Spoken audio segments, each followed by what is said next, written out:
Hindi! Hindi pwede yon! Hindi to patas! Ang kapal naman ng mukha mo para sabihin yan. Baka nakakalimutan mo. Sa'yo na mismo nang galing na kapag pakiramdam mo'y niloloko ka ng isang tao, lolokohin mo rin siya at paglalaroan para makaganti ka sa kanya. Hindi ba't yun ang mindset mo? Nilalait-lait at niyayabangan mo pa nga kami dahil sa baluktot mong paniniwala. Ano ngayon ang pakiramdam na ikaw ang inunahan namin dahil lolokohin mo rin lang kami? Anong lasa ng sarili mong lason, Sheena? Hindi! Mga walang hiya kayong lahat! Pinagkaisahan niyo ako! Hindi ko matatanggap to! Pues mag-empake ka na ngayon din kung ayaw mong palalain pa namin ang sakit mo. Saka hindi lang pala yan ang kasalanan mo. Balak mo rin palang lasunin si Tatay Samuel. Bakit mo ginagawa yun? Ano bang kasalanan niya sa'yo? Kayo ang may kasalanan sa kanya! Huwag mong gawin dahilan yan. Dahil kami, hindi namin kailanman nilason si Tatay. Eh ikaw! Napakasama ninyo! Humanda kayo! Taon 2016. Nueva Ecija. 3 araw na lamang bago umalis si Sheena. Nakahanap na siya ng bagong trabaho, kaya naman isa-isa niya nang binibisita ang mga kakilala at kaibigan para magpaalam sa mga yon. Isa sa kanyang mga pinuntahan ang bahay ng matalik na kaibigan na si Dennis, na naging kaklase pa niya mula noong sila ay high school. Kaya naman kabisadong-kabisado na nila ang isa't isa at alam na rin ng lalaki ang lahat ng itinatago na baho ng dalaga. Asan na yung hinihingi ko? Eto na. Isang patak lang daw kada putahe, ha? Para hindi magkaroon ng masamang epekto. Saan pala galing to? Sino nagtimpla? Galing yan mismo dun sa mambabarang nakakilala ng lola ko. Buti na lang, naabutan pa namin. Pabalik na sana yun sa Sikihor. Siya rin mismo nagtimpla niyan. Mabisa raw ang gamot na yan na pampasarap ng pagkain. Nasubukan mo naman na ba kung gumagana nga? Naku, syempre. Pati nga si nanay, gulat na gulat sa akin eh. Alam naman nila na hindi ako marunong magluto, pero nung pinatikim ko sa kanila yung niluto kong adobo na kulang-kulang naman sa sahog, nasarapan din ang mga yun. Siya, sige. Itatago ko na to, ha? Kailangan ko pa naman to para sa trabahong papasukan ko. Nakuha kasi akong kusinera eh. Mayaman daw yung magiging amo ko, kaya dapat lang na mapahanga ako sila sa mga luto ko para mahirapan silang kumuha ng kapalit. Nako, ikaw na talagang dakilang maldita. Sinasabi ko sa iyo, sobrang epektibong gamot na yan na pampasarap. Nagulat nga rin ako eh. Kahit hula-hula lang yung pagluluto ko ng adobo, pati ako nasarapan talaga sa lasa. Ibang klase ang gamot na yan na galing sa mambabarang. Dami nga nung alam gawin eh. Mula sa pagbibigay ng sakit hanggang sa mga gayuma. Pati sa pagpapasarap ng lutuin, meron siya. Ang galing, di ba? Hayaan mo, kapag nakaipon na ako, dadalhan kita ng maraming pasalubong dito, pati yung lola mo. Tapos siya na rin ang bahalang magbigay dun sa mambabarang na sinasabi niya. Lalo na kapag napatunayan kung epektibo talaga to. Humanda kayo sa dami ng ipapadala ko. Aba, gusto ko yan. Saan ka nga pala ulit magtatrabaho? Sa Nueva Ecija. Ha? Medyo malayo nga pala. Kaya pala ganun ka nalang magpaalam sa amin. Grabe Akala ko pa naman dito ka lang din sa Bicol mamamasukan. Paluson ka na pala? Diyos ko naman, kung dito lang din ako sa Bicol, bakit pa ako magpapaalam ng ganito? Sira ka talaga. Basta chat-chat na lang muna tayo habang wala pa ako, ha? Basta wag mong kalilimutan yung sinabi ko, Isang patak lang ang kailangan para umepekto. Wag mong damihan dahil baka sumakit naman ang mga tiyan ng mga yun. Oo, alam ko na yan. Pagsapit ng araw ng kanyang pag-alis, hinatid pa siya sa airport ng kanyang ina kasama ang 2 kapatid. Hindi na nakasama si Dennis dahil may pasok yon sa trabaho. Pagkalapag naman niya sa Maynila, ilang oras din ang kanyang itinagal sa biyahe bago siya nakarating sa kanyang destinasyon. At mula roon, sinundo na siya ng mag-asawang Rona at Dolfo, ang kanyang magiging amo. Good morning po, ma'am. Good morning. Ikaw na ba si Sheena Villarreal? Ay, ako nga po, at wala na pong iba. Kahit tumingin kayo sa paligid, ako lang ang makikita niyong maganda. Ay, oo nga naman. Grabe, may pagkakwela ka pala, no? Siguradong magugustuhan ka ng mga kasama namin sa bahay. Ay, wow! May makakasama pala ako. Gwapo po ba? Joke lang po yun. Actually, meron kaming isang kasambahay. Siya ang nakatoka sa paglilinis. Tapos meron din kaming houseboy. Siya naman na nakatoka sa maintenance at mabibigat na gawain. Tapos may isa rin kaming family member, ang tatay ko, at siya naman ang magiging lolo Samuel mo. Bedridden na nga pala siya at yung kasambahay rin namin ang kadalasang nag-aalaga sa kanya. Ay, gusto ko yan. Marami tayo sa bahay para masaya. Naku, tama ka dyan. Ngayon pa nga lang ay ang saya na namin dahil nandito ka na. O siya, sige, sumakay ka na sa kotse at nang makauwi na tayo sa bahay. Pagkarating nila doon, ipinakilala na siya sa katulong na si Grace, pati na rin sa houseboy na si JR. Saka siya inilibot na mag-asawa sa bawat sulok ng bahay. Hindi yon kalakihan gaya ng kanyang iniisip. Pansin niya na simple lang ang ayos at disenyo ng bahay, bagamat malaki yung tingnan sa labas. Maging ang pananamit ng dalawa ay simple lang din, pero malinis sa paningin. Kung hindi lang dahil sa magandang sasakyan, hindi niya maiisip na mayaman ang mag-asawa sa unang tingin. Ganoon lang kasimple sina Dolfo at Rona. Mukha rin silang mabait at madaling pakisamahan. Kaya naman lihim na natuwa si Sheena. Simula pa lamang kung ano-ano na ang kanyang naiisip na balak gawin. Unang gabi pa lamang, kausap niya na sa video call ang kaibigan na si Dennis. O, kumusta naman ang unang araw mo dyan? Pasuko ka na ba? Anong pasuko? Si Raulo. Ang saya nga dito eh. Sa sobrang bait ng mga amo ko, parang madali lang silang utuin. Kaya nga pakiramdam ko, ang dami kong magagawa. Mukhang naka-jackpot ka ngayon dyan ah. Daig mo pang tumama sa loto. Eh sino ba naman ang hindi jackpot dito? Mababait na amo, malawak ang bahay, tapos may sarili pa akong kwarto. Kaya lang pakiramdam ko, parang sobra-sobra yung ganda ko sa bahay na to. Hindi ko akalain na napakasimple lang pala ng tirahang mapapasukan ko. Akala ko pa naman, makakakita na ako ng malamansyon at kumikinang ng mga pader o gamit dito. Natural, probinsya pa rin naman yung pinuntahan mo eh. Hindi naman Maynila yan, kaya huwag ka maghanap ng ginto at kumikinang dyan. Alam ko, pero hindi rin naman yun ang habol ko eh. Tamang-tama lang talaga lahat ng meron sa bahay na to. Mas madali ko magagawa ang mga plano ko. Nga pala, Sheena, itatanong ko lang ulit ha, pang ilang bahay na ba yung napasukan mo? Pangatlo na siguro to. Yung una, saan nga yun? Nung una dyan sa atin sa Bicol, dun sa pamangkin ni Aling Bebang. Sumunod naman dun sa Cebu, at ngayon dito naman ako sa Nueva Ecija. Pero alam mo, mukhang dito na talaga ako magtatagal kasi iba yung vibes dito eh. Parang andaling paikutin talaga ng mga tao rito. Bukod kasi sa mga amo ko, sobrang bait din nung maid tsaka nung houseboy nila. Para bang kayang-kaya ko silang paikutin lahat. Ay nako, ano bang bago? Eh kami nga rito nagagawa mong paikutin eh, pati sarili mong magulang.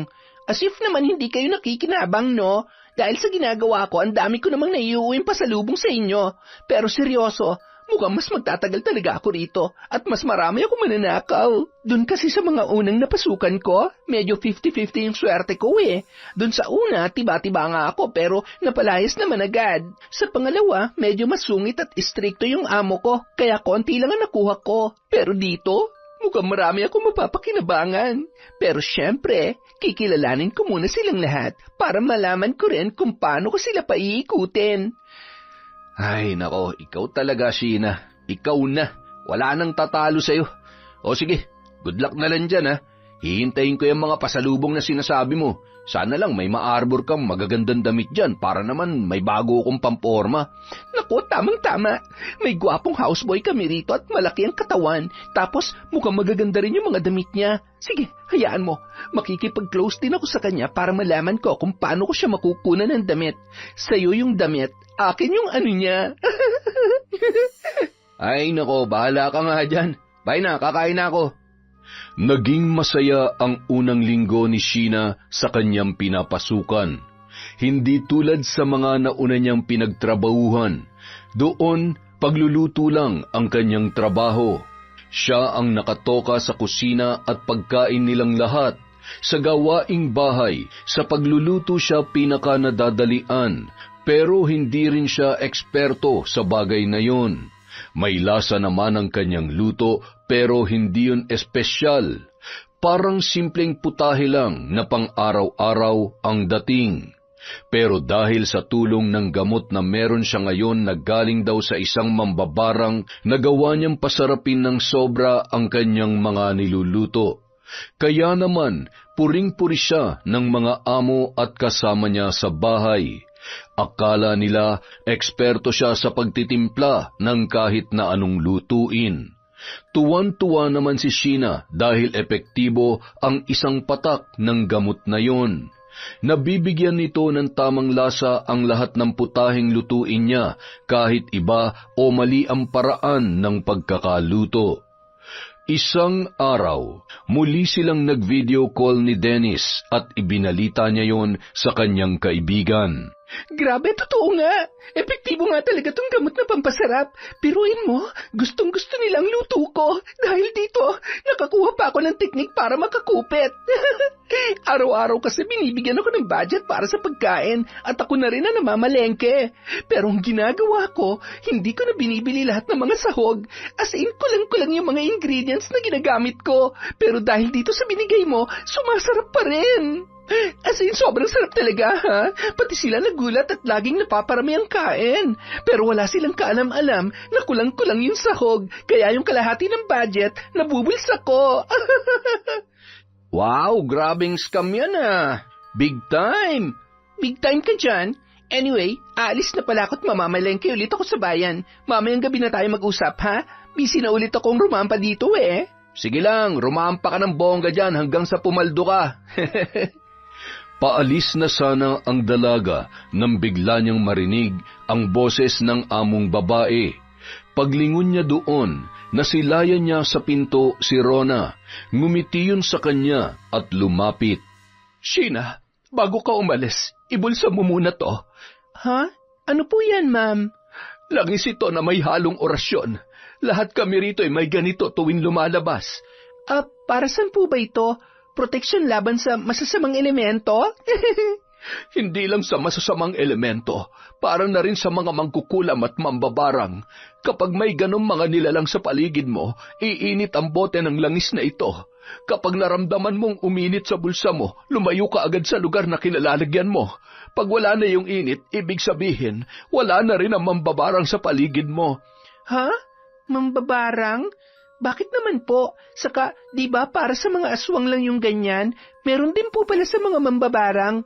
Oo, sa mga aswang kasi kumukulo naman yung langis kapag malapit sila. Pero sa mambabarang o kaya ay mangkukulam, umiinit kapag nagmamasid sila sa paligid. Kalat kasi ngayon sa lugar namin yung mga mambabarang na nagpapanggap na pulubi. Pati yung mga nagkukunwaring uuwi raw ng probinsya pero wala namang pamasahe. At kapag hindi mo sila binigyan, papatawang kanila ng barang. Kahit hindi kanila kilala, kayang-kaya kanilang barangin oras na mahawakan o matitigan ka lamang nila. Kaya kailangan natin itong lahat tuwing tayo ay lalabas. Kung kalat pala sila dito sa inyo, bakit ngayon nyo lang po ako binigyan yan? Hindi ba dapat last week pa? Ang totoo kasi niyan, kagabi lang binalita sa akin ng mga kakilala ko na nagbalik na naman daw yung pamilya ng mga mambabarang dito. Namataan na naman daw sila sa kung saan. Ilang taon nang tahimik ang aming lugar, pero bumalik na naman daw sila at meron na naman daw nakitang biktima sa ibang bayan. Kaya mabuti na yung nag-iingat dahil hindi natin alam kung kailan natin sila makakasalubong sa daan. Ah, ganun po ba? Ibang klase? Akala ko pa naman wala nang ganun dito sa Luzon. Seryoso? Napapadpad na rin ang mga mambabarang dito? Hindi na sila nakatira sa mga liblib na lugar sa probinsya? Hanep, ha? Sa panahon kasi ngayon, pati ang masasamang elemento nakakasalamuha na natin. Sumasabay sa makabagong pamumuhay ng mga tao. Katulad dito sa amin, nung mga nakaraang taon lang, biglang dumagsa yung grupo ng mga pulubi na may alam sa pangkukulam o pambabarang. Doon pa lang daw sa probinsyang pinanggalingan nila. Nagpapaturo at nag-aaral na sila ng ganoong kakayahan. Para pagpunta rito, pwede nilang gamitin yon upang takutin ka hanggang sa makuha nila ang kanilang gusto. Yung iba nga rito ay nagbabanta na papatawang ka ng barang kapag hindi ka nagbigay ng halagang hinihingi nila. At dahil nga sobrang dami nila, halos wala na kaming pangontra sa kanila maliban lang dito sa mga bote ng langis na nagsisilbi naming signal kapag sila ay nasa paligid. Kaya kami na lamang ang lumalayo para makaiwas. Grabe naman pala yon. Alam nyo, ma'am, dun sa amin sa Bicol, marami ring kwentong kulam at aswang, pero wala naman kaming kilalang gumagawa ng ganong modus. Hindi naman kasi pare-pareho ang mga lugar, lalo na sa panahon ngayon. Kung dati nagtatago pa sa mga tao mga nilalang na ito dahil ayaw nilang magambala, ngayon sila na ang lumalapit at nakikihalubilo sa atin para makahanap ng biktimang mahuhulog sa kanilang patibong. Kaya naman yung ibang kriminal o mandurukot na gumagala rito, madalas may alam na rin sa pangkukulam at yun ang ginagamit nila para manakit at manlamang sa mga tao. Kaya dapat talaga triple na ang pag-iingat dahil tumitindi na ang masasamang loob ngayon. Kaya pala. Salamat po rito sa langis, ha. Sige po, aalis na ako para makapagluto na agad ako ng tinola. Yun kasi ang request ni Sir Dolfo kanina bago siya umalis eh. Habang nagluluto ng pananghalian, palihim na lumingon si Sheena sa paligid. Nang makitang abala ang lahat ng mga kasama, doon niya inilabas sa bulsa ang gamot na galing sa barang at ipinatak sa kumukulong sabaw ng kanyang nilulutong ulam. Kulay pula ang gamot pero agad na nawala ang kulay matapos humalo sa sabaw. Gaya ng lagi niyang ginagawa, isang patak lang, sapat na para maging masarap ang lutuin. Sa pagsapit ng tanghalian, naparaming muli ang kain ng kanyang mga amo dahil sa taglay na sarap ng tinolang kanyang inihain. Halos mamula muli sa kilig ang kanyang pisngi dahil sa papuri ng mga yon. Pati ang houseboy nilang gwapo at malaki ang katawan ay sumandok pa muli ng kanin dahil sobrang nagustuhan ang kanyang iniluto. Tuwang-tuwa si Sheena na isahan na naman niya ang kanyang mga kasama sa bahay. Sheena, ano bang sikreto sa napakasarap na tinolang ito? Sa lahat ng natikman ko ito na yata ang pinakamasarap. Mas masarap pa sa luto ng asawa ko. Aray ko naman, ang sakit nun ha. Pero totoo yon, ang sarap nga ng pagkakaluto mo, Sheena. Minsan ay ituro mo naman sa akin. Likas na po talaga sa pamilya namin na magaling sa kusina. Ay siya nga pala, may inutos ako kay Grace kanina kaya wala siya dito ngayon. Pagkatapos mong kumain, pwede bang ikaw munang magpakain kay Tatay Samuel? Itayo mo na lang siya sa kama tapos iupo mo rin sa wheelchair kung gusto niya. Naku, wala pong problema dyan, ma'am. Kasado na po yan. Pagkatapos noon, naghatid na siya ng pagkain sa kwarto ng matanda gamit ang tray. Lumingon yun sa kanya at napangiti rin nang makita ang matamis niyang ngiti. Magandang umaga po, Lolo. Ako nga po pala ulit to, si Sheena. Wala raw po kasi yung nag-aalaga rito sa inyo eh. Baka mamayang hapon pa makabalik. Ako muna maghahatid ng pagkain niyo rito, ha?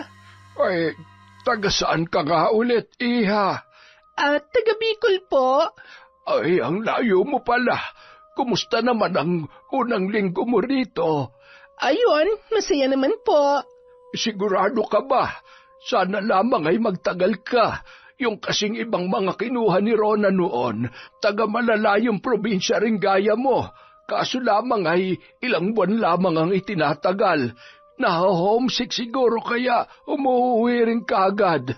Kaya nga sabi ko sa kanila dapat sa malalapit na lamang sila kumuha.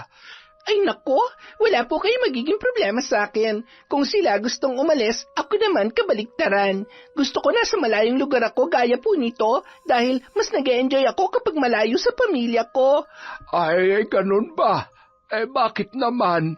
Kasi buong buhay ko nasa bahay lang po ako lagi eh. Bahay, eskwela, bahay ulit. Yun lang lagi ang inaatupag ko. Kaya mula nung makapagtrabaho na ako at nagsimula ng mamasukan bilang kasambahay, pinili kong sa malalayong lugar na lang para makakita rin ako ng bagong environment. At syempre, bago pong kultura. Sa ganung paraan po kasi ako sumasay at ginaganahan eh. Mas komportable ako kapag nasa malayo ako tapos nagpapadala na lang ng pera sa pamilya ko buwan-buwan kesa pumasok araw-araw tapos uuwi rin sa boring naming bahay gabi-gabi. Grabe ka. Nakakatuwa ka naman mag-isip, pero nauunawaan kita. Grabe, nakakatuwa ka pala, no? Halika nga rito. Ay, sige po. Tamang-tama. Itatayo ko na rin po kayo para makakain na kayo. Kailangan nyo nang kumain lalo't ako nagluto nito. Ay, talaga ba? Mukhang masarap pa. Baka hindi nyo pa po alam. Ako nga pala ang bago nyong kusinera. Ngayon lang tayo nagkausap dahil si Ate Grace yung laging nagpapakain dito sa inyo, ano? Pero ngayon, ako muna dahil inutusan siya ni Ma'am. Kaya ngayon ko lang din maipapatikim ng personal sa inyo itong luto ko. Aba, sige, tikman nga natin. Abay, masarap nga. Grabe, parang nagbalik yung sigla ko sa pagkain na. Mapaparami yata ang kain ko ngayon. Ay, dapat lang po. Damihan niyo pang kain para lumakas na kayo ulit at makalakad na. Lagi na siguro kayo naiinip dito, ano? Namimiss niyo na sigurong maglakad at makalabas gaya ng dati. Ay, iha. Tama ka dyan. Miss na miss ko na rin talaga ang makalabas.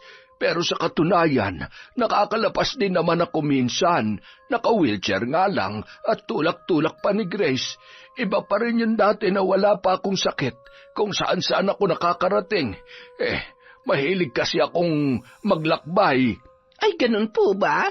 Pareho po pala tayo. Ako, travel din talaga ang gusto kong gawin sa buhay. Kaya ngayon pa lang, sinasanay ko ng sarili ko na kumuha ng trabaho sa malalayong lugar. Yung talagang malayo sa amin. Kasi gustong-gusto ko yung pakiramdam na bumibiyahe at nakakasalamuhan ng mga bagong tao. Alam mo, sa sobrang sarap ng luto mo, parang gusto kong magpalakas ulit para makapaglakad tayo minsan sa labas. Parang ang sarap mong kasama habang naglalakad eh. Pareho lang pala tayo na mahilig din sa malalayong lugar. Madali rin kasi akong mainip sa loob ng bahay. Wala nga lang akong magawa dahil may sakit na ako sa paa. Kaya po ubusin nyo yan. Damihan nyo lagi ang kain para makabawi agad kayo at makalakad na. Suportado ko po kayo dyan, Lo. Pagsapit ng hapon, pagkatapos niya magluto ng merienda para sa lahat, inilabas niya si Lolo Samuel. Gamit ang wheelchair noon, nagpahangin sila sa likod bahay sa may hardin. Pasensya na, Lo. Alam kong gustong-gusto niyo makalabas, kaso hindi talaga ako pinayagan ni Ma'am Rona kanina eh. Nagbabalik na naman daw kasi dito sa lugar yung pamilya ng mga mambabarang, kaya bigla siya naghigpit. Ewan ko ba, last week wala namang ganun eh. Nagulat nga rin ako dahil kanina bigla siya nagsabi sa akin, tapos binigyan niya ako ng langis. Ay nako, totoo yun, iha. Marami talaga sa mga pulubi at namamalibos dito, galing sa ibang probinsya na may alam sa kulam. At kapag hindi mo sila binigyan, papatawang ka agad nila ng sakit at kamalasan. Minsan, harap-harapan pa nilang sasabihin yun sa'yo dahil alam nila na hindi ka maniniwala. Pero magugulat ka na lang dahil pagka-uwi mo ay mangyayari na. Talaga po? Nakakatakot naman. Ang masaklap pa dyan, pahihirapan ka rin daw nila. Unti-unti ka nilang paglalaruan hanggang sa mapilitan kang lumapit sa kanila para magmakaawang gumaling.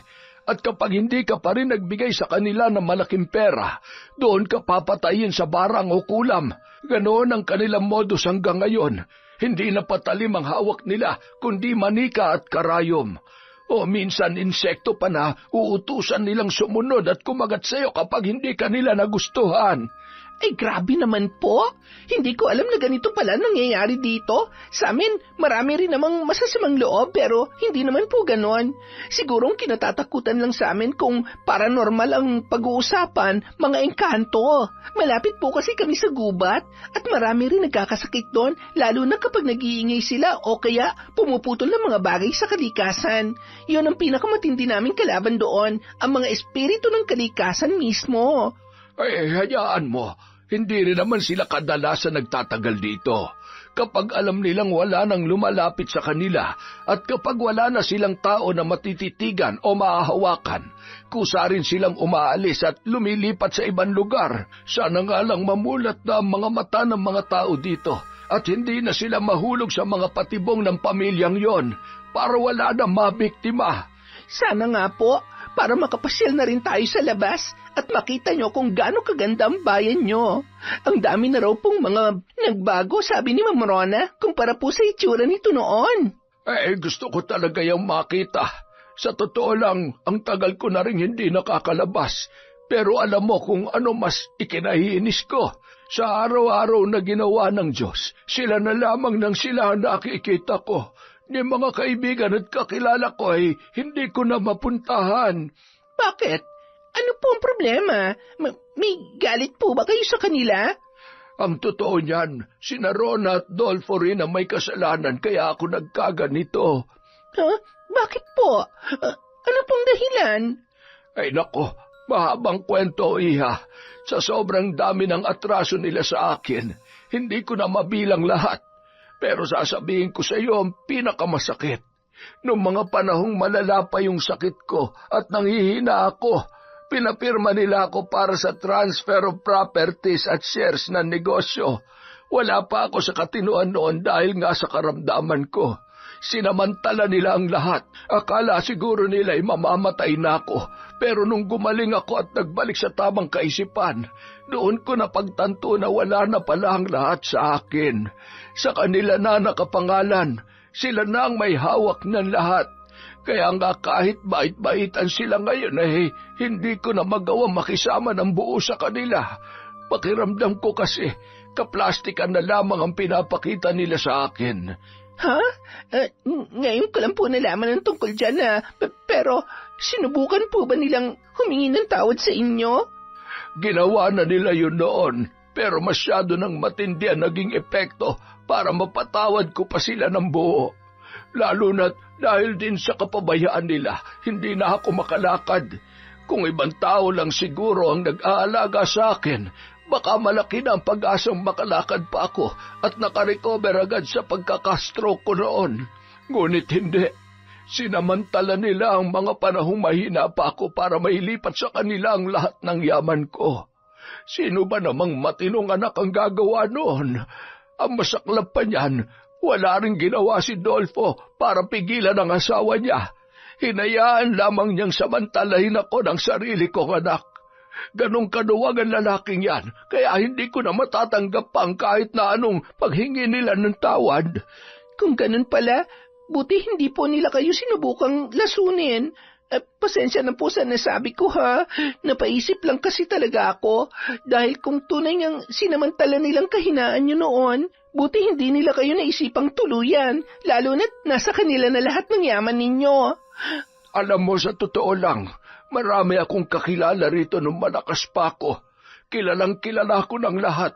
Ako ang humahawak sa lahat ng negosyo namin noon, habang si Rona naman, panay lang ang hingi sa akin at wala namang gaanong naitutulong. Karamihan sa mga tao rito, pati na rin sa iba pang mga bayan, kilala ako dahil bukod sa mga negosyo na aking hinahawakan, aktibo rin ako sa mga charity programs na ginagawa ko. Yun marahil ang nakikita kong dahilan kaya hindi nila ako madispatsa ng tuluyan. Alam nila na kapag may masama nangyari sa akin, silang mag-asawa ang unang paghihinalaan at kukutsain ang mga tao. Malaki rin ang magiging epekto noon sa mga negosyo nila. Sigurado magagalit sa kanila ang taong bayan. Kaya kahit hawak nila ang lahat ng yaman ko, hindi nila ako pwedeng patayin. Dahil para na rin nilang hinukay ang sarili nilang libingan.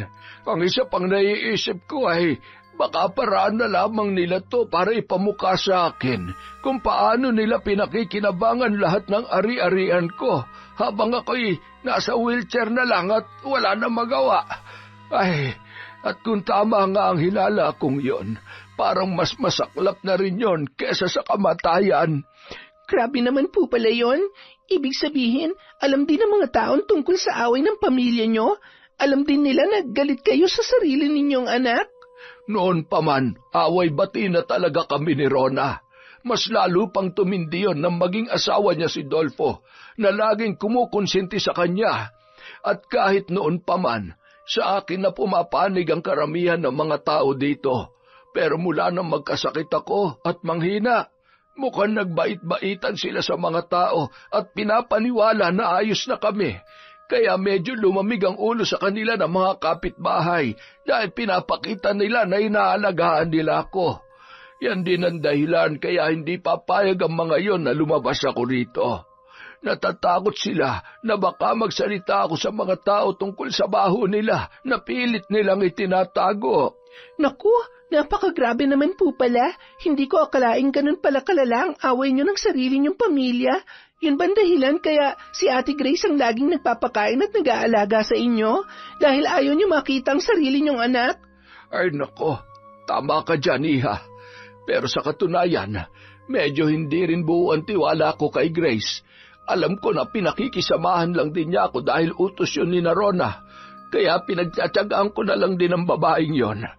Pero ikaw, unang kita ko pa lamang sa iyo. Alam kong naiiba ka kumpara sa kanila. Kaya mas komportable ako sa iyo. Kahit ngayon pa lamang tayo nagkaroon ng ganitong kahabang oras para makapag-usap. Alam kong ibang saloobin mo. Hindi katulad ng sa kanila. Grabe naman po kayo. Pero makakaasa po kayo, Lolo Samuel. Hindi rin ako makikisama sa away nyo. Nandito lang ako para gawin ang trabaho ko. Kung ano man ang history nyo ni Ma'am Rona, labas po ako doon, ha? Pero paano nyo naman po pala nasabi na iba ako sa kanila kahit ngayon nyo pa lamang ako nakausap? Naghihintay ng sagot ang dalaga, pero bigla siyang tinitigan ng matanda. Isang malalim na titig ang pinakawalan nito, saka umangat ang gilid ng mga labi at ngumiti ng matamis. Malalaman mo rin balang araw, Sheena. Basta ngayon, ituloy mo lamang ang ginagawa mo. Gusto kong makita kung paano mo haharapin ang lahat at gusto kitang tulungan. Kaya kung may kailangan ka, magsabi ka lamang sa akin. Huwag kang mahihiya. Ay, syempre naman po. Wala po tayong problema dyan, Lo. Kaibigan niyo rin po ako, promise yan. Kinagabihan, pagkatapos niyang tumulong kay Grace sa pagliligpit sa kusina, nagtungo na siya sa kwarto at muling tinawagan ang kaibigan na si Dennis. Gaya ng dati, mga kabalbalan na naman ang kanilang pinag-usapan. Grabe naman pala. Ibig sabihin, hindi pala totoong mabait yung mga amo mo. Pakitang tao lang yun sa lahat dahil may kasalanan sila sa tatay niya. Ewan ko ba? Basta napaka-problematic pala nila. Parang katulad lang din sila nung kapitbahay natin dati. Sina Elise, di ba ganun din ang family niya? Away-bate, plastikan, tapos parang okay lang sila sa lahat ng tao. Pero kapag sila-sila na lang, ang gugulo pala. Parang ganun lang din dito. So, ano nang plano mo niyan? Balak mo na bang umalis? Sira ka ba? Siyempre hindi. Sila mag-ama lang naman na may problema sa isa't isa eh. Ang mahalaga, pareho pa rin sila mabait sa akin. Yun lang sapat na para magawa ko lahat ng plano ko. Siguraduhin mo lang ha, kasi umaasa talaga kami sa pinangako mong pasalubong. Hindi na nga kami bibili ng pagkain sa susunod na buwan eh. Hihintayin na namin yung mga ipapadala mo rito. Aba, sira ulit talaga to. Gagawin pa akong breadwinner. Bakit? Miyembro ba ako ng pamilya nyo? Siyempre naman joke lang yun. Kau naman, parang hindi ka na nasanay sa humor ko. Pero seryoso, hindi naman ba magiging hadlang yung problema ng pamilya nila sa mga plano mo dyan? Siyempre hindi. Kaya nga hanggat meron ako nitong gamot na binigay mo, mapapaikot ko silang lahat sa mga putahing ihahain ko sa kanila bilang kusinera. Pero may nabanggit ka pa nga pala kanina. Sabi mo parang pinopormahan ka ng matandang kasama mo kaninang umaga, ha? Ah, yun ba? Nawiwirdohan lang kasi ako sa Tanders na yon. First time namin magkausap kanina at kung ano-ano nang sinabi sa akin. Sinasakyan ko lang para hindi naman ako magmukhang masungit. Pero sa totoo lang, medyo masaya rin siyang kausap kesa sa ibang amo ko. Ayun naman pala eh. Pipintasan mo pa yung matanda, bibigay ka rin naman pala. Pakipot ka pa, maldita ka. Hoy, Abnoy, hindi ako bumibigay sa kanya, ha? Saka wala rin akong balak pag-interesan siya. Siya na nga mismo nagsabi na wala na nga sa kanyang yaman niya, di ba? hawak na ni Ma'am Rona. Kaya bakit ko pa siya kakapitan? Pero ayaw ko rin naman kumapit kina Ma'am Rona. Hindi kami tropa parang ang boring niyang kasama. Siya yung tipong ikakahiya mong isama sa mga lakad mo dahil sa pagka-nerdy niya. Sa damit pa lang ang baduy-baduy na. Yung kabaitan lang niya talagang habol ko. As long as napapakinabangan ko sila, patuloy ko silang sasakyang lahat. Grabe, parang hindi ko nakakayanin yung kalupitan mo. Basta mag-iingat ka lang. Baka mabarang ka pa sa ginagawa mong yan, ha? Putek, mas marami palang mambabarang dyan kaysa dito sa atin. Nako, wala rin naman problema pagdating doon. May proteksyon naman silang binigay sa akin Kaya hindi ako Ha? Ano yun? Bakit? Ano nangyari sa'yo dyan? Merong kumalabog sa labas Paano kalabog? Parang may nakapasok yata sa bakuran. Wait lang sisilipin ko lang. Saglit na ibinaba ni Sheena ang kanyang cellphone pero hindi pinatay ang tawag.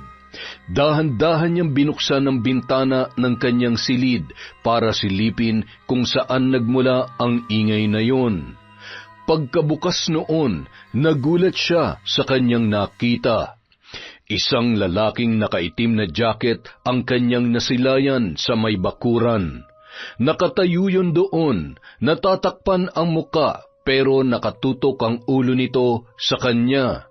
Tila nakatingin sa mismong kanyang kinaroroonan. Sisigaw na sana siya ng magnanakaw pero biglang umangat ang isang kamay ng lalaki at sinenyasan siya na manahimik. Nalunok niya ang kanyang dila at hindi na ituloy ang pagsigaw. Pagkatapos noon, biglang nagsagawa ng sign language ang lalaki na tila nagbibigay ng babala sa kanya. Kapag kuway umakyat din yun agad sa bakod at nagtatakbo papalayo. Makalipas ang ilang sandali, natahimik at napasandal sa isang tabi si Sheena. Narinig niya ang boses ni Dennis na nagtatanong kung anong nangyari sa kanya at bakit ang tagal niyang hindi sumasagot. Ngunit nanatili siyang nakasandal sa pader habang nag-iisip na puno ng pagtataka ang muka. Sino kaya yung nakita ko? At ano kayang ibig niyang sabihin? Kinabukasan, habang kumakain ng tanghalian, biglang nagsalita ang amo niyang si Dolfo. Grace, pagkatapos mong kumain, hatiran mo na ng pagkain si Tatay Samuel. Opo, sir. Makalipas ang ilang sandali, Pagkatapos niyong kumain dyan, pwede bang si Sheena na magdala ng pagkain sa akin? Bakit, Tay? Tsaka, bakit kayo lumabas? Wala lang. Personal request ko lang sana. Sige, Tay. Kay Sheena ko na lamang ipapahatid ang pagkain niyo mamaya. Tay, tulungan ko na po kayong pumasok sa loob. Hindi na kailangan. Kaya ko na. Pagkasabi noon, pinaikot na ng matanda ang mga gulong ng wheelchair at mag-isang bumalik sa loob ng kanyang kwarto. Ilang sandali pa, natahimik silang lahat ng ilang segundo at nagkatinginan. O, Sheena, mukhang nagustuhan ka rin ni Tatay Samuel. Ikaw na muna maghatid sa kanya ng pagkain, ha? Oo nga. Matanda na kasi si Tatay, kaya kung ano yung gusto niya, binibigay na lamang namin para naman hindi siya makaramdam ng lungkot at inip dito sa bahay, lalo na't hindi na siya pwedeng lumabas. Sige po, ma'am. Ako na pong bahala kay Tatay Samuel. Bubusugin ko po siya sa saya. Mula noon, si Sheena na ang laging naghahatid ng pagkain ni Lolo Samuel. Siya na rin ang laging kausap ng matanda sa buong maghapon, lalo na kapag wala siyang ginagawa sa kusina. Dahil hindi pwedeng lumabas ang matanda, lagi na lamang niyang ipinapasyal sa hardin sa likod ng bahay para makasagap naman ng sariwang hangin. At makita rin doon ang mangilan-ngilang mga motor at sasakyan na nagdaraan sa kalsada. Habang tumatagal, umaandar na ang pagiging mayabang ni Sheena sa pagsusuot ng magagarang damit. Pati mga amo niya, niyayabangan niya na rin. Nasa bahay man o sa labas, lagi siyang nagsusuot ng magara at branded na damit na talagang agaw pansin kahit saan dalhin. Napakalayo noon kumpara sa simple at probinsyanang pananamit ng kanyang mga amo. Saan mo pala nabibili ang mga damit mo na yan, Sheena? Ang gaganda at mukhang mamahalin. Matagal na po to sa akin lahat, Ma'am Rona. Yung iba regalo po ni nanay tuwing birthday ko. Yung iba naman, binili ko talaga gamit ang sarili kong pera. Original po lahat to. Hindi ako mahilig bumili ng mga ukay o second hand lang. Ah, ganoon ba? Buti ka pa nakakapagsuot ka ng ganyan.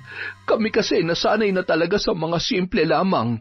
Nagsusuot lang kami ng elegante at mamahalin kapag may importanteng business meeting kaming pupuntahan ng asawa ko at kapag may mga kliyente kaming Amerikano.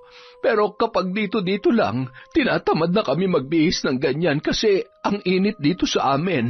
Nakakairita lang sa balat. Pero kung tutuusin, sa'yo bagay na bagay yung mga ganyang damit. Ay, salamat naman po. Itong mga ganitong damit, normal na lang to sa probinsya namin. Halos lahat naman kasi doon ay may kaya, kaya hindi kami nagsusuot ng simple lang. Kahit yung mahihirap sa amin doon, talagang maganda at makukulay ang damit. Yun na kasi ang uso sa panahon ngayon eh. Kahit nga mga alas, pinang-aaraw-araw lang din ng mga tao doon. Doon kasi wala namang masasamang loob at magtatangkang pagnakawan ka sa labas. Hindi gaya rito. Ang daming salot sa paligid. Kaya pala, kung sa bagay, may punto ka naman dyan. Sige po, lalabas na ako at mamamalengke na. Sige. Huwag mo kalilimutan yung bote ng langis na binigay ko sa'yo, ha? Lagi mo yung dadalhin. Nasa bulsa ko na po. Mag-iingat ka. Ma'am, nakaalis na si Sheena? Oo, Grace. Bakit? Kaalis niya lang. Meron ka ba sanang ipapasabay? Wala po. May gusto lang sana akong sabihin sa inyo tungkol sa kanya eh. Ay, ganun ba? Ano naman yon? Hindi niyo po ba napansin yung sinabi niya kanina? Para kasing pinapalabas niya na makaluma kayong tao dahil hindi nasunod sa uso yung mga damit na sinusuot niyo. Saka parang pinapalabas din niya na kahit hindi sila mayaman, normal lang sa kanila magsuot na magagarang damit. Ano naman ang masama roon? Totoo naman talaga na mas gusto namin ng asawa ko ng luma at simpleng pananamit lang. Ayaw namin magsuot na magagara lalo na sa panahon ngayon. Mahirap nang mapagdiskitahan ka sa labas ng mga mandurukot. Iyon na nga po eh. Medyo nakaka-offend lang kasi yung sinabi niya. Parang ngayon ko lang unti-unting nakikilala yung kulay ng bago niyong kusinera. Sa tingin ko, pinaplastic lang tayo nun pero may kayabangan talaga yung babaeng yon. Ano ka ba? Huwag mo nang pag-isipan ng masama yung tao. Mabuti pasamahan mo na lang ako sa hardin at may ipapagawa ako sa iyo roon. Samantala, habang naglalakad si Sheena patungo sa palengke, biglang may pumasok sa kanyang isip na labis niyang ikinatuwa. Ngunit naudlot din kaagad ang kanyang tawa nang may kumalabit sa kanya. At paglingon niya roon, isang matandang lalaki ang kanyang nakita na madungis ang katawan at nakaangat ang palad. Palimos po, kahit magkano lamang po. Hindi niya na sana yun papansinin pero nagulat siya nang maramdaman ang biglang pag-init ng bote ng langis na nasa loob ng kanyang bulsa. Bigla niyang naalala ang mga sinabi ni Ma'am Rona. Napatitig siya sa matanda. Base sa itsura nito, parang hindi naman halatang gagawa ng masama. Napakaamo ng muka at nakakaawa pa kung titingnan. Pero iba ang sinasabi ng kanyang langis, hanggang sa may lumabas sa bibig niya na hindi niya inaasahan. Heto po, pwede na po bang 100? Sigurado po ba kayo rito? Maraming salamat po, madam. Malaking tulong po ito sa akin. Makakakain na ako rito ng buong araw. Salamat po ulit. Walang anuman po, pero bago po kayo umalis, may itatanong lang po sana ako. Ano po yon, madam? Magtapat nga po kayo sa akin. May alam po ba kayo sa kulam o barang? Ha? Ano po? Alam ko na may tinatago kayo sa akin. Uminit yung langis sa bulsa ko. Ayan o, kaya umami na kayo. Mangkukulam po ba kayo o mambabarang? Madam, ano po bang sinasabi ninyo? Huwag ka matakot at huwag ka mahiya sa akin, Manong. Hindi ko naman po kayo sasaktan o ipapahamak eh. Umamin na lang po kayo. May alam ba kayo sa kulam o pambabarang? Dahil kung oo, hindi lang yung 100 na makukuha nyo. Dadagdagan ko po yan. Basta aminin nyo lang po sa akin. Dahil naghahanap po kasi ako ng isang taong tulad nyo na may kaalaman doon. Kailangan ko po ang inyong tulong. Ha? Ano? Kinahapunan, muling nagluto ng merienda si Sheena para sa mga kasama sa bahay. Gaya ng dati, pinatakan niya yung muli ng gamot na pampasarap. At nang maihiwalay niya na ang pagkain ni Lolo Samuel, may ipinatak pa siya roon na isa pang gamot. Itim naman ang kulay noon pero agad ding nawala at umusok matapos dumapo sa pagkain. Matapos niyang alukin ng merienda ang lahat, nagtungo naman siya sa kwarto ng matanda para ihatid ang pagkain noon. Tinulungan niya yung makatayo at inupo sa wheelchair, saka niya hinayaang kumain sa lamesa habang nakikipagkwentuhan sa kanya.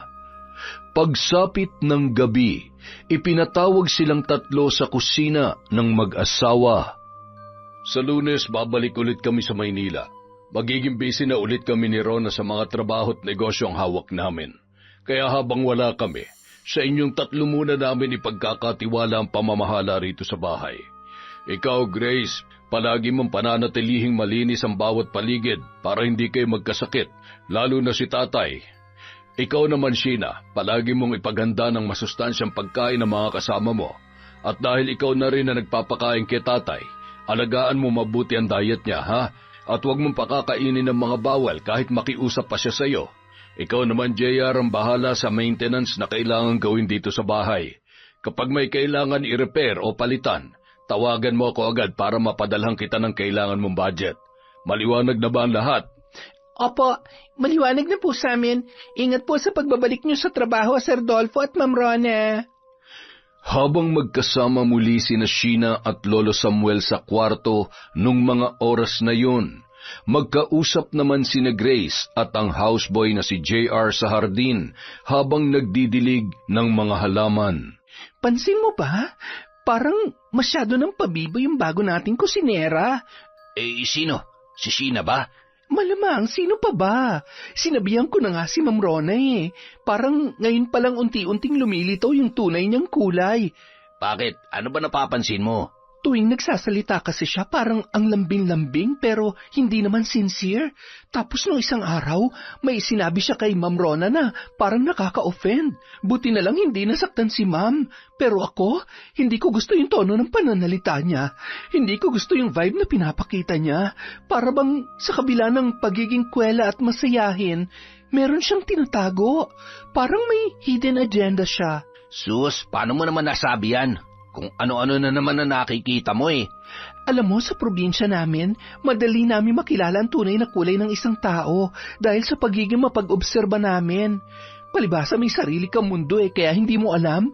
Pero ako, lagi ko siyang pinapakinggan tuwing nagsasalita siya. Kaya alam ko at kitang-kita ko na merong something talaga sa kanya na hindi ko ba may paliwanag. Pero alam ko na merong hindi maganda sa kanya. Sige na. Magyoyosi na muna ako sa labas. Ayaw mo nang amoy usok dito, di ba? Kinabukasan, pagkatapos maligo ni Sheena ay dumiretso na yun agad sa kanyang kwarto. Kinandado niya ang pinto, saka tinawagang muli si Dennis. Kumusta naman ang ganap mo dyan? Anong bagong issue natin ngayon, ha? Ayun, may nakilala akong mambabarang dito. Ano? Mambabarang? Seryoso? Di ba nga sinabi ko na sa iyo noon, marami dito ang may kaalaman sa kulam at barang na nagpapanggap na pulubi. Kinausap ko yung isa sa kanila. Nagpagawa ako ng panibagong gamot, lason. Lason? Seryoso ka? Sino naman ang lalasunin mo dyan? Yung matanda, si Lola Samuel, yung tatay ng amo kong si Ma'am Rona. Ano? Bakit lalasunin mo yun? Para saan? Di ba sabi mo wala naman siyang kakayanan? Nasa mga amo mo ng lahat? Bakit siya pang lalasunin mo? Hindi mo kasi naiintindihan ng bago kong plano eh. Siya na mismo nagsabi na kapag may nangyari daw sa kanya, sina Ma'am Rona agad ang pagbibintangan ng mga tao dito. Dahil nga marami siyang kakilala rito. At yun ang goal ko ngayon. Kapag may nangyari nga kay Lolo Samuel, siguradong kamumuhian ng mga tao sina Ma'am Rona. At doon ko ilalabas yung isa kong alas para lalong mahulog ang loob nila sa akin. At hindi nila ako pakakawalan, lalo na't siguradong mangangailangan sila ng kakampi at makakaintindi sa kanila. Sa ganung paraan, mas lalo ko sila mapapaikot at mas mapapadali ng pagyaman natin. Talaga? Anong pagpapaikot naman ang gagawin mo sa kanila? At bakit kailangan pang umabot sa ganyan? Ang dami namang simpleng paraan para mapagnakawan mo sila at mapabilis ang pagyaman natin ah. Hindi ko pwedeng sabihin hanggat hindi nangyayari. Sa akin na lang muna yon. Saka ko na lang sasabihin sa'yo kapag nangyari na. Sa ngayon, maghintay ka na lang muna. Nakatagpo na talaga ako ng mga utu-utong amo na pwede kong paikutin. Ibang-iba sila sa mga naging amo ko dati kahit mas mayaman sila. Kaya gagamitin ko ang lahat ng kahinaan at baho na makikita ko sa kanila para umayon sa akin ng tadhana. Kapag naman nagtagumpay ang plano kong to, hindi lang kami ni nanay ang makikinabang eh. Pati rin kayo ng pamilya mo, no? Siyempre, hahatian ko kayo. Kung ganun, sige, di gawin mo na kung ano man yan. Bilisan mo para makauwi ka na rin agad. Ay, talagang bibilisan ko. Pero hindi naman sobrang bilis para hindi masyadong halata. Kailangan unti-unti para walang makaalam. Saka hindi rin naman ganun kabilis umepekto tong laso na nakuha ko sa mambabarang na pulubi rito eh. Hindi dapat bigla na magiging kamatayan niya habang inoobserbahan ko pa silang lahat. Siguruhin mo lang na hindi ka talaga mabibisto dyan ha. May bad record ka na dun sa 2 napasukan mo dati. Kapag ikaw nagka-record ka pa dyan, ewan ko na lang talaga kung saan ka pupulutin. Pwede ba? Huwag mo nang ipaalala yon. Sige na, pakakainin ko na yung matanda. Bye na muna. Pagsapit ng gabi, matapos magligpit ni Grace sa kusina, nagpasama yun sa kanya sa labas para magtapon ng basura. Sinamahan niya naman yun, at habang sila ay naglalakad, hindi mapigilan ni Sheena na magmalaki sa babae, gaya ng karaniwan niyang ginagawa. Alam mo, Grace, pareho lang pala tayo ng problema sa love life. Marami na rin ako naging jowa noon, pero ang pinagkaiba lang natin, hindi sila nang iwan sa akin. Ako nang iwan sa kanila. Alam mo kasi, malakas ang pang-amoy ko sa mga lalaking manloloko eh. Kapag na-feel kong pagtataksilan ako, uunahan ko na. Pero hindi ko iiwan agad. Lolokohin ko muna siya at paglalaruan bago siya talikuran. Para hindi niya ako maunahan. Ganun dapat ang mga babae, marunong lumaban. Buti ka pa kaya mong gawin yon. Ako kasi hindi eh. Dahil pinalaki akong disiplinado ng mga magulang ko at hindi mapagiganti sa kapwa. Hanggat maaari, ayoko makapanakit ng tao. Kaya nga, hinahayaan ko na lang sila na mawala sa buhay ko eh. Kahit gaano pa kasakit ang ginawa nila sa akin, never akong gumanti. Masama rin kasi ang magiganti. Nako! Panahon pa ni Kopong-Kopong ang kasabihang yon. Iba ng panahon natin ngayon. Kapag hindi ka gumanti sa mga taong nananakit sa iyo, mahina kang nilalang at lalo ka lang sasaktan at tatapakan ng karamihan. Itapon mo na dapat ang ganyang mindset mo. Kaya siguro lagi kami namala sa love life eh. Subukan mo rin kayang lumaban at magiganti minsan para naman magbago ang kapalaran mo. Sorry, pero ang Bible na mismo nagsasabi na hindi tayo dapat gumaganti sa mga taong kaaway natin. Bagkus ipagkatiwala na natin kay Jesus ang mga karma nila at patuloy tayong gumawa ng kabutihan. Ang mga salita ng Diyos kailanman hindi na paglilipasan ng panahon. Hindi yun naluluma at lalong hindi napapalitan. Yun ang turo sa akin ni nanay na lagi kong isinasa puso. Ikaw ba? May naituro ba sa iyong mga magulang mo? Yung maging matapang, yung hindi magpapatapa kahit kanino, yung walang inuurungan. Kapag sinampal ka ng bato, sampalin mo ng bakal. Kapag dinuraan ka ng laway, duraan mo ng asido para madala. Hindi uso sa amin yung mga pabebe na ganyan. Kadalasan yung mga ganyang mindset ang dahilan kaya marami nagpapakamatay sa amin. Dahil nga hindi nila kinakaya ang sariling problema, nawawala sila sa sarili. Kailangan mo maging matapang para respetuhin at katakutan ka ng mga tao. Yan ang turo sa akin ng nanay ko. Kaya pala, tama nga ang hinala ko. Anong sabi mo? Wala. Ang sabi ko, nagugutom ka na ba? Gusto mo bang bumili ng pagkain sa tindahan bago tayo umuwi? Wag na, marami pa naman pagkain dun sa ref eh. Uwi na tayo pagkatapos niyan. Okay, sige. Nang matapos silang magtapon ng basura, may namataan si Sheena sa di kalayuan.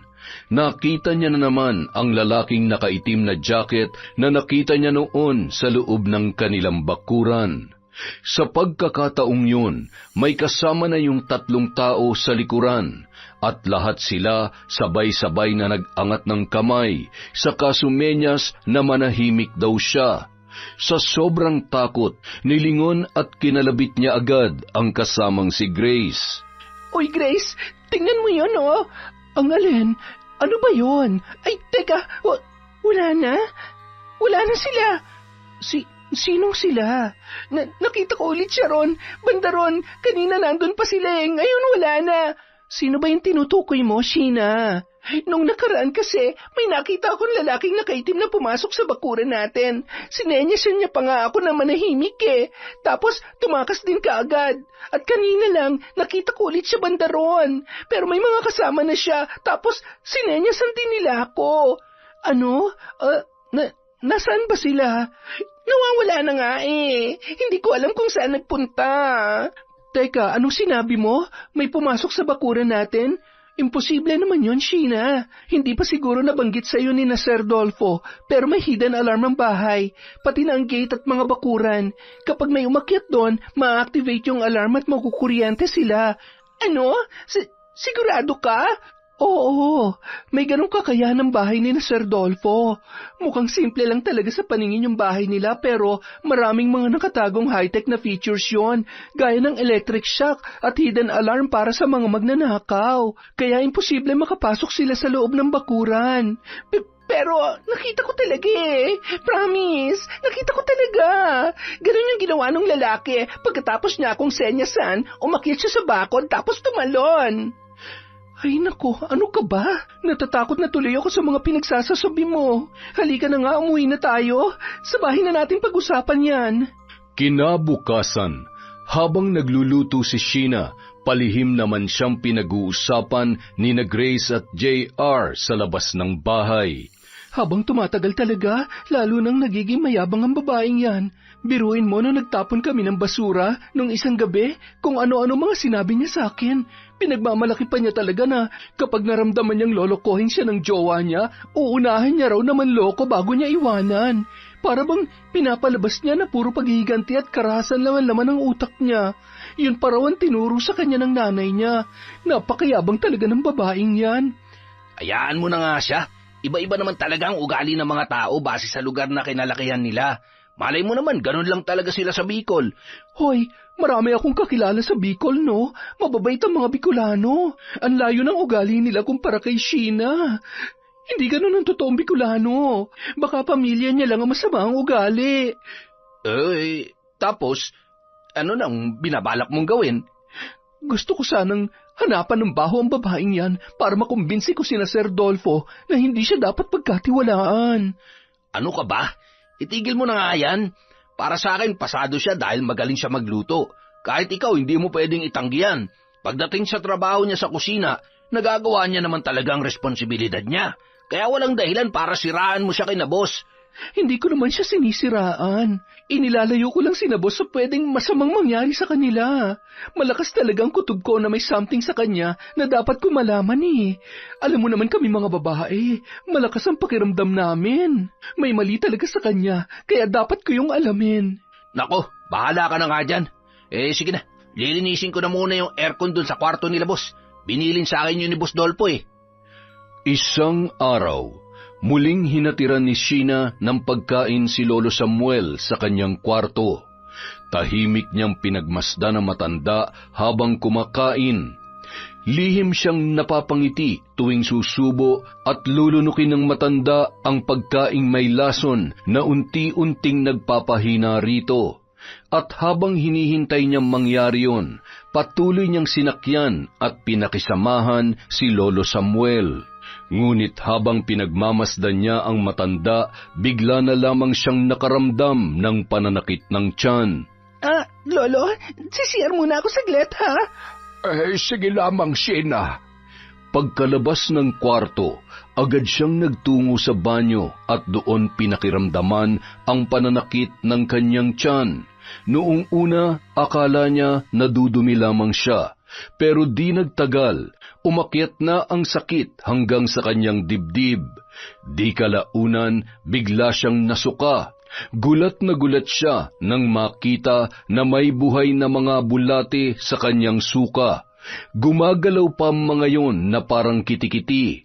Ngunit agad ring gumaan ang kanyang pakiramdam pagkatapos ng pagsukang yon. Makalipas ang ilang araw, sinubukan niyang kalimutan ang naganap na yon at itinuon niya na lamang ang kanyang isip sa pagtatrabaho. Ngunit di nagtagal, ang ulo niya naman ang sunod na sumakit. Noong una, akala niya migraine lamang. Pero habang nakahiga siya sa kama, bigla na lamang umikot ang kanyang paningin.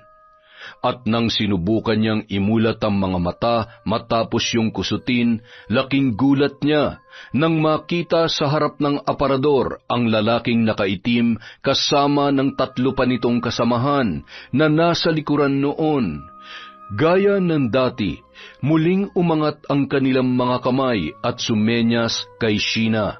May sinabi ang mga yon at nag-sign language na hindi niya maintindihan. Pagkatapos noon, unti-unti ring nabawasan ang hilo niya hanggang sa nanumbalik na sa normal ang kanyang pakiramdam. Dahil sa nakita, hindi maiwasang kilabutan ni Sheena. Doon lang niya napagtanto na hindi tao ang kanyang nasaksihan, kundi mga kakaibang nilalang na hindi niya alam kung saan nagmula. Ha? Anong kailangan nila sa akin? Bakit sila nagpapakita? Nang mga sumunod na araw, tumawag na naman sa kanya si Dennis. Sakto na nagpapahinga siya, kaya sinagot niya yon. Uy, ano ka ba naman? Ilang araw na akong tumatawag sa'yo, bakit ngayon ka lang sumagot? Sorry Dennis, may sakit kasi ako eh.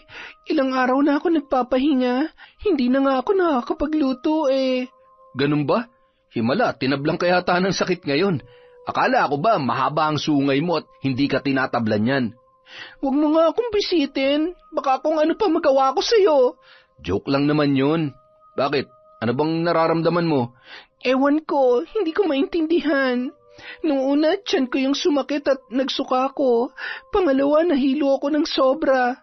Ngayon naman, itong mga paa ko ang sumasakit. Halos hindi ako makabangon. Parang paralisado na yata yung ibaba ng katawan ko. Naku, baka binabarang ka na dyan, ha? Hindi naman siguro. Sino naman ang gagawa nun sa akin? Nagpa-check up ka na ba? Hindi pa nga eh.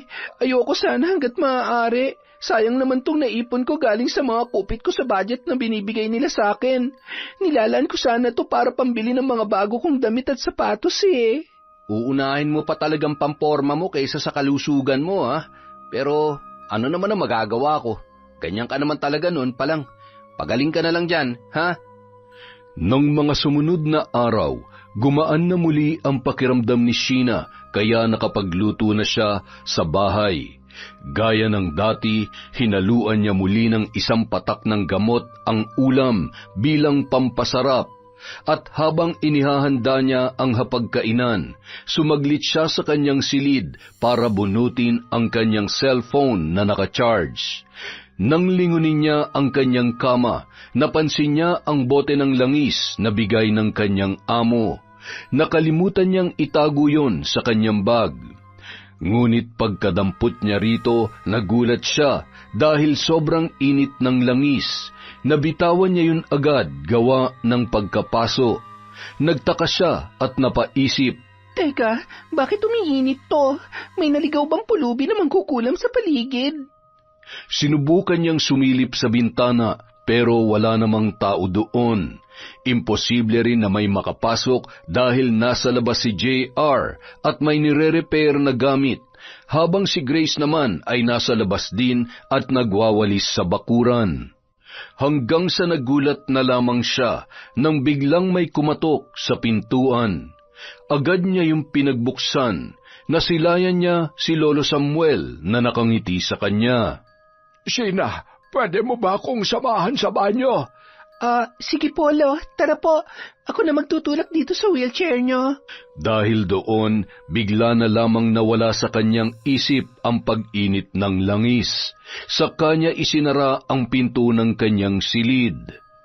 Kinabukasan, habang naghihiwa ng karne, may naramdaman siyang mabigat na tumutulo sa kanyang ilong. Agad niya yung kinapa. Laking gulat niya nang masilayan ang itim na likido sa kanyang daliri. Saglit niyang iniwan ang kusina at pumunta sa salamin sa sala. Mas lalo siyang nasindak nang makitang naglalabas nga ng itim na likido ang kanyang ilong. Dali-dali siyang nagtungo sa kanyang silid para kumuha ng tuwalya na ipangpupunas doon. Pero pagbukas niya ng pinto, tumambad sa harap ng kama ang mahiwagang lalaki na nakaitim, kasama ang iba pa na malabo rin ang muka. Muli silang sumenyas sa kanya at nung pagkakataong yun ay mabilis ang kilos ng kanilang mga kamay. Sa labis na pagkabigla, hindi napigilang sumigaw ni Sheena, hanggang sa bigla niyang marinig ang boses ni Lolo Samuel na nagtataka at nag-aalala sa kanya. Sheena, ano nangyari? Bakit ka sumigaw? Lolo, may nakita po ako. Ano nakita mo? Hindi ko po alam. Basta, meron po ako nakita. Samahan mo na lamang muna ako sa labas.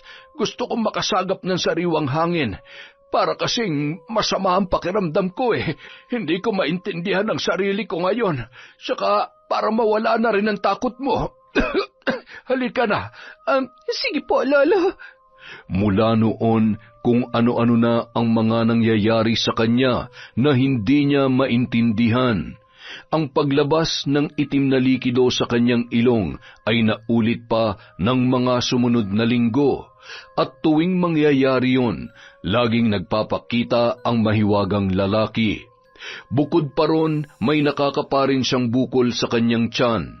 Akala niya may malubha na siyang sakit, pero nagtataka siya dahil kada araw lumilipat ang bukol na yon sa iba't ibang parte ng kanyang katawan. Minsan, umiihi na rin siya ng kulay itim. May pagkakataon din na may halong kitikiti yon na gumagalaw sa napakabilis na paraan. Gulong-gulo na ang dalaga sa nangyayari sa kanya. Sa sobrang dami ng sintomas, hindi niya na alam kung ano ang kanyang gagawin. Napilitan na siyang humingi ng tulong sa kanyang kaibigan na si Dennis. Mukhang tama ka nga, Dennis. Sa tingin ko, binabarang na ako. Ang dami nang nangyayari dito sa akin na hindi ko maintindihan. Sige, ano maitutulong ko sa'yo? Nasaan yung mambabarang nakakilala ng lola mo? Baka pwede tayong humingi ng tulong sa kanya. Ang alam ko kasi, pwedeng kontrahin ng mambabarang ang sumpa ng kapwa niya mambabarang eh. Pwede yun, diba? Baka naman pwedeng ilapit mo ako sa kanya. Sige, susubukan ko kung ano magagawa ko, ha? Nang sumunod na araw, nakausap na nila ang matandang mambabarang na sinasabi nito gamit ang telepono. Kaya naman nung araw ding yon, nagpunta siya sa LBC at nagpadala ng damit kay Dennis. Sa mga damit na yon, nakaipit ang ilang hibla ng kanyang buhok na nais daw hingin ng matanda para matulungan siya. Ngunit makalipas ang ilang linggo, nagulat siya sa balitang inihatid sa kanya ng kaibigan. Sheena, may masamang balita. Patay na yung mambabarang na kakilala ni Lola. Wala na siya. Ano? Pero paano nangyari yon? Gaya nga ng sinabi mo, pwedeng kontrahin na mambabarang ang kapangyarihan ng kapwa niya mambabarang. At yun ang ginawa ng matanda. Para daw kasi mapagaling ka niya, kailangan niyang labanan yung sumpa ng mambabarang na gumawa nito sa'yo. Kaso, mukhang mas makapangyarihan yung mambabarang na yun, Sheena. Kaya sa huli, natalo yung matanda at buhay niya naging kapalit. Natagpuan na lamang na bulok na ang bangkay niya sa kanilang bahay. Nakakatakot nga raw ang itsura eh. Naku, paano na to? Ano nang gagawin natin? Susubukan ko maghanap ng iba pang paraan. Babalitaan na lang kita, ha? Nanlumo si Sheena dahil sa kanyang narinig. Lalo tuloy siyang nawalan ng pag-asa para sa kanyang sarili. Dahil doon, muli na naman siyang binalikan ng mga sakit at nakaapekto muli sa kanyang trabaho. Hanggang isang araw, bigla na lamang umuwi ang kanilang mga amo. Sa susunod na linggo pa raw ang balik ng mga ito sa Maynila, kaya makakasama nilang muli ang mga yon. Ngunit hindi na rin nakapagtrabaho pa si Sheena. Lagi na lang siyang nakahiga at nakakulong sa kanyang kwarto dahil sa papalit-palit na sintomas. Bawat araw, iba-iba ang karamdaman na dumadapo sa kanya. Hindi niya na maintindihan kung ano ang nangyayari. Ngunit isang araw, muli na naman nagbalik sa normal ang kanyang pakiramdam, kaya nagbalik na rin siya sa trabaho. Yun nga lamang, matamlay ang kanyang kilos habang nasa kusina. Nag-aalala kasi siya kung kailan muling babalik ang kanyang sakit. Hindi na siya pinatatahimik ng mga yon, dagdag pa ang mga kakaibang elemento na nagpapakita sa kanya, lalo na ang lalaking nakaitim. Isang gabi, oras ng hapunan, isa-isa na silang nagsisandok ng pagkain at ulam, pero nang magsimula na silang kumain, biglang nalukot ang muka ni Rona, Dolfo at Grace, saka sila lumingon kay Sheena. "Sheena, ano ito niluto mo?" Adobong manok po." "Alam ko, kaya lang bakit ganito ang lasa? Sobrang asim, parang nasobrahan sa suka. Tapos parang kulang-kulang yung sahog. Ang daming kulang sa lasa. Ano nangyari dito?" "Ha? Paano po nangyari yon?" "Masama pa ba ang pakiramdam mo? Dapat siguro hindi ka muna magluto." Pero kumpleto naman po ang pagkakasahog ko dyan eh. Saka wala po akong sakit ngayon. Maayos po ang pakiramdam ko.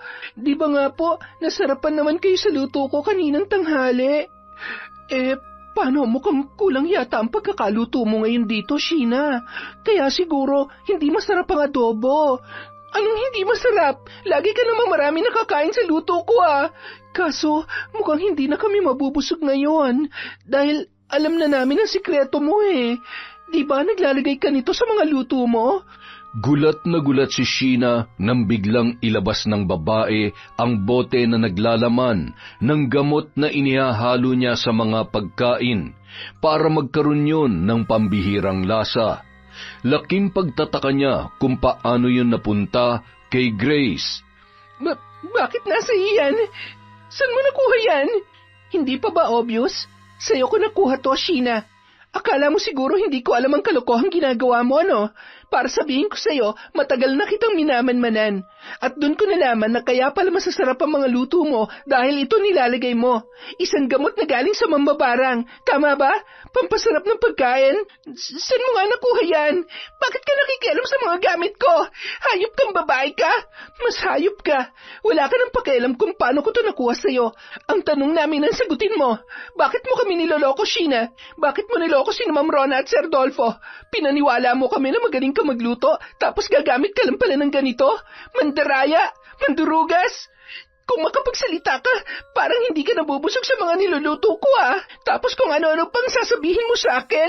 May punto si Grace, Sheena. Bakit mo kami ginagamitan ng ganito? Anong pwede maging epekto nito sa katawan namin? Sir, maniwala po kayo.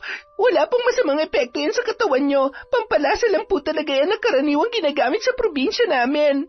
Pwede ba wag kang sinungaling? Akala mo siguro hindi ko pinasuri ito, no? Marami akong kakilalang albularyo at eksperto sa probinsya namin. Kaya naman alam ko na galing nga sa mambabarang ang gamot na ito.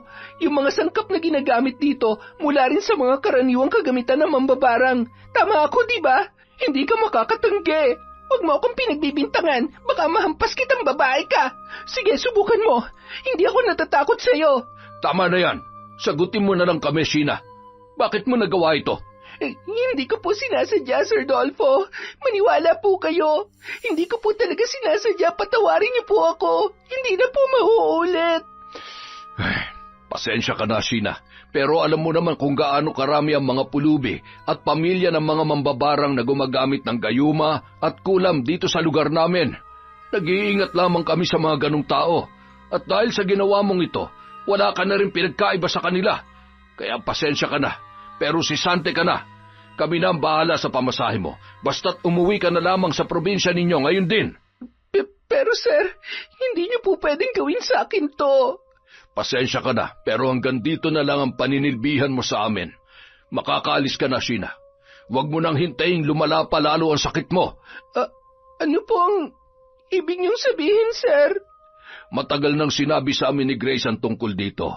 Marami siyang inipon na ebidensya para patunayan lahat ng ginagawa mo.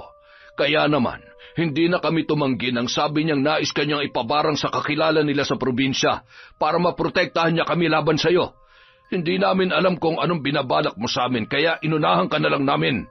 Hindi pwede yon. Hindi to patas. Ang kapal naman ng mukha mo para sabihin yan. Baka nakakalimutan mo. Sa iyo na mismo nang galing na kapag pakiramdam mo'y niloloko ka ng isang tao, lolokohin mo rin siya at paglalaroan para makaganti ka sa kanya. Hindi ba't yun ang mindset mo? Nilalait-lait at niyayabangan mo pa nga kami dahil sa baluktot mong paniniwala. Ano ngayon ang pakiramdam na ikaw ang inunahan namin dahil lolokohin mo rin lang kami? Anong lasa ng sarili mong lason, Sheena? Hindi!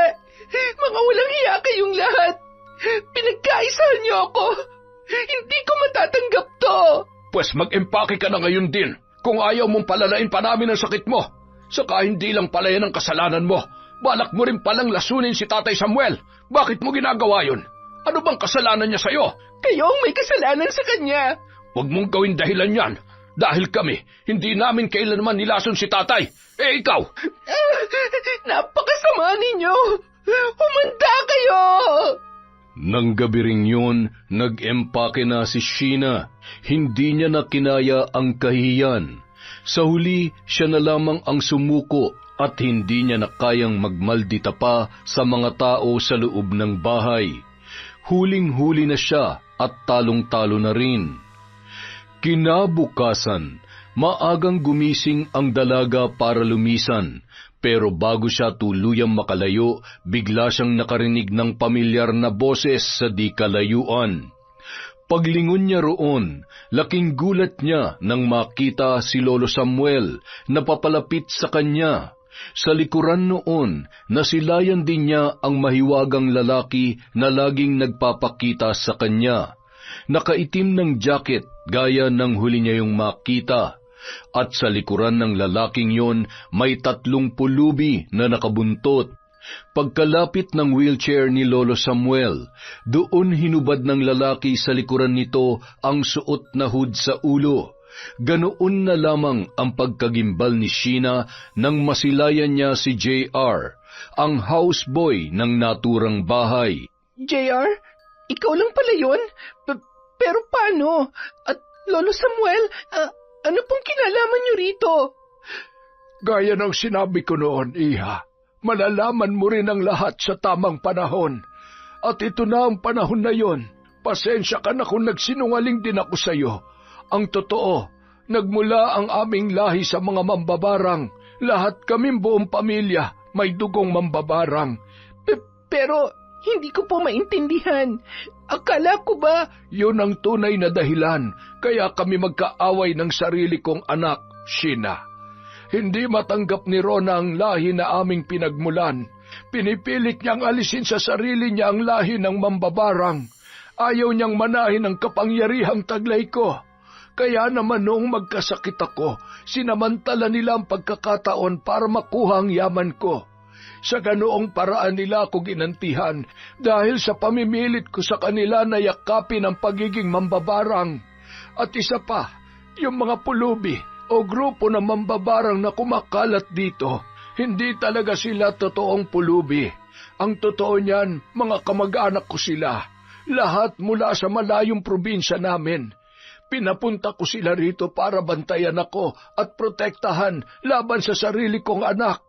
Iniisip ko kasi na anumang oras o panahon, maaari akong lisanin ni Rona dahil sa sigalot namin sa isa't isa. At oras na may mangyari sa akin, ang mga kamag-anak kong ito mismo ang papatay sa kanila gamit ang barang. Yan ang dahilan kaya hindi ako magawang tuluyan ni Rona kahit napasa kanila na ang lahat ng yaman ko. Dahil hindi pa rin nila ako kaya. Hawak ko pa rin ang kapangyarihan ng barang na tinanggihan nila.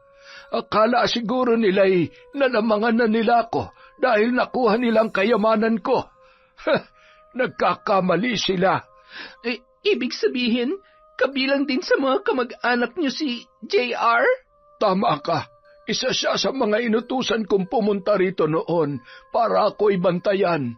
Ang pinagkaiba lang, inutusan ko siya mamasukan bilang houseboy para maging mata ko sa bahay. At walang alam si Rona na magkamag-anak talaga kami. Siya nagbibigay ng ilusyon sa iyo para bigyan ka ng babala sa maitim mong binabalak laban sa akin.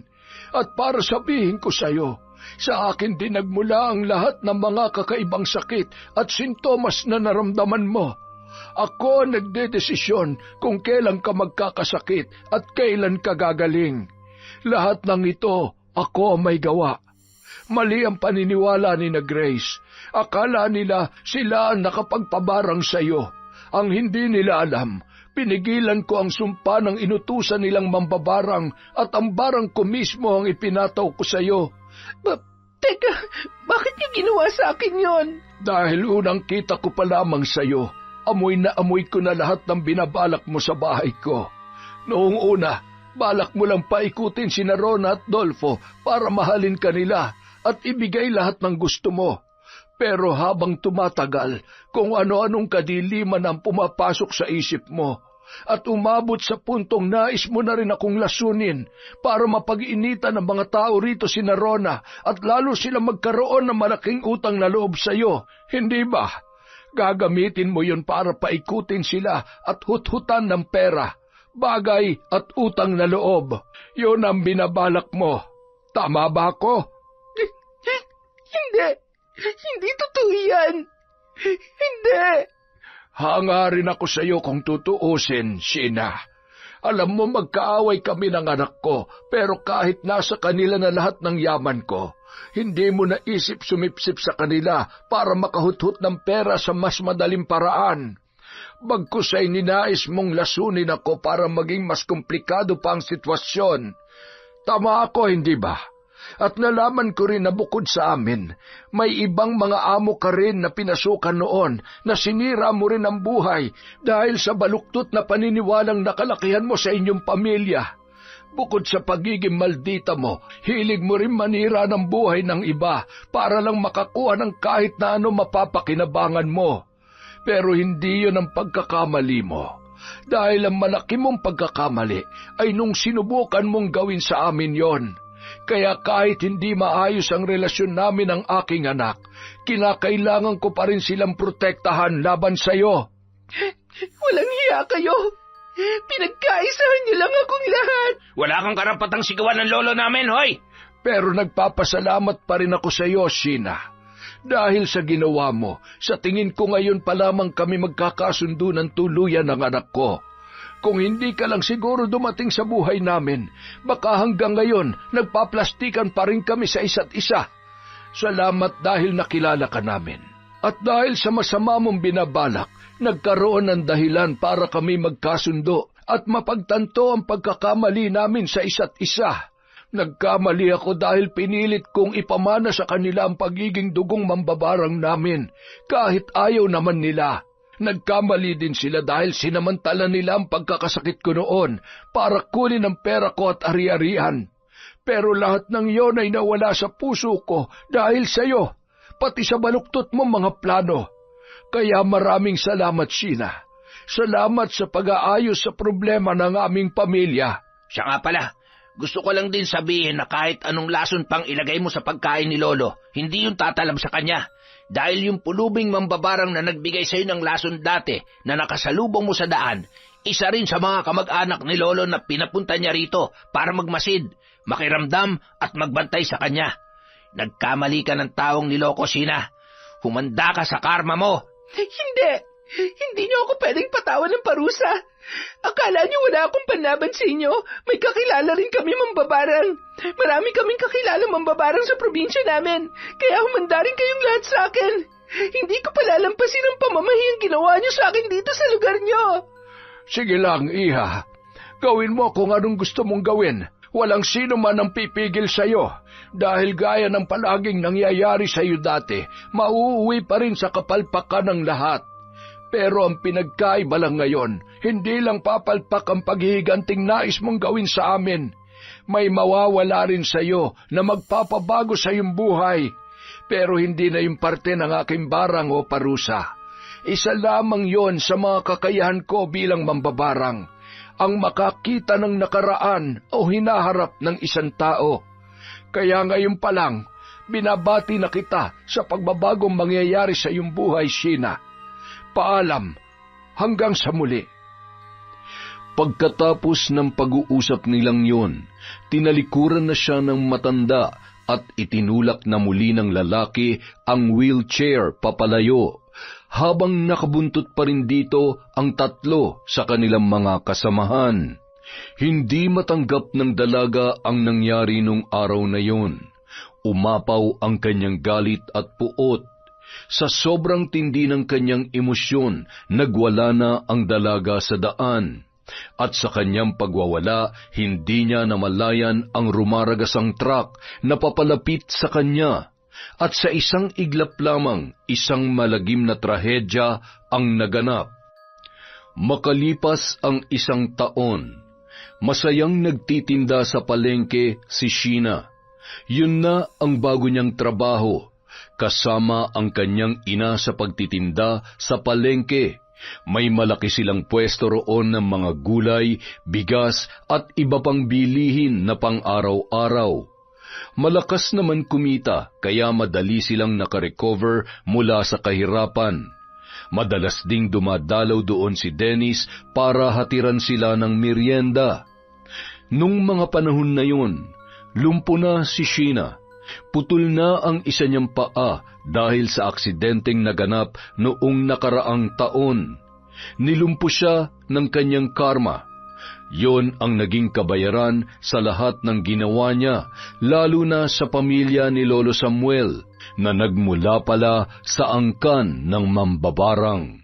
Sa tuwing maglalakad ang dalaga, gamit niya ang kanyang saklay.